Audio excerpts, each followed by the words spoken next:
Toujours comme habitude, je vous laisse une salutation chaleureuse à chacun de vous qui reçoit ce message. Oui, je vais partager avec vous quelques expressions ici en anglais.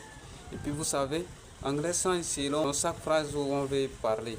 Ce n'est pas, on connaît un mot, donc chaque mot vous voulez parler de ça, vous allez le mettre à sa place. Ce n'est pas ça.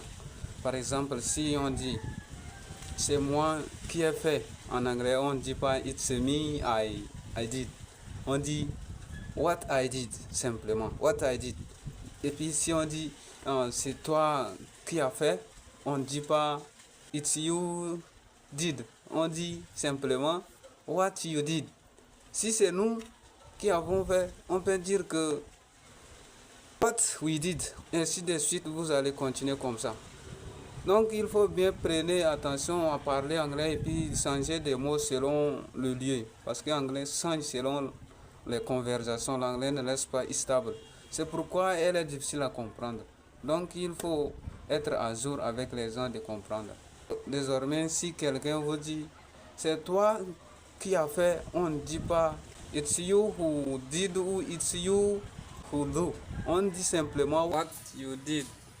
C'est ce que j'ai pour vous partager. Moi aussi, je suis un apprenti.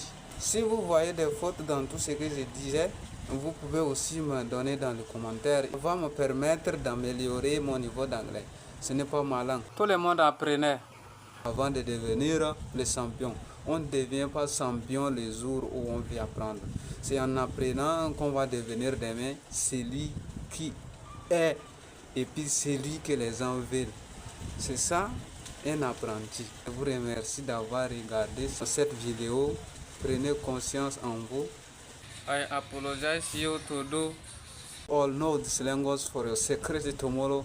God bless you everyone and take care on your life.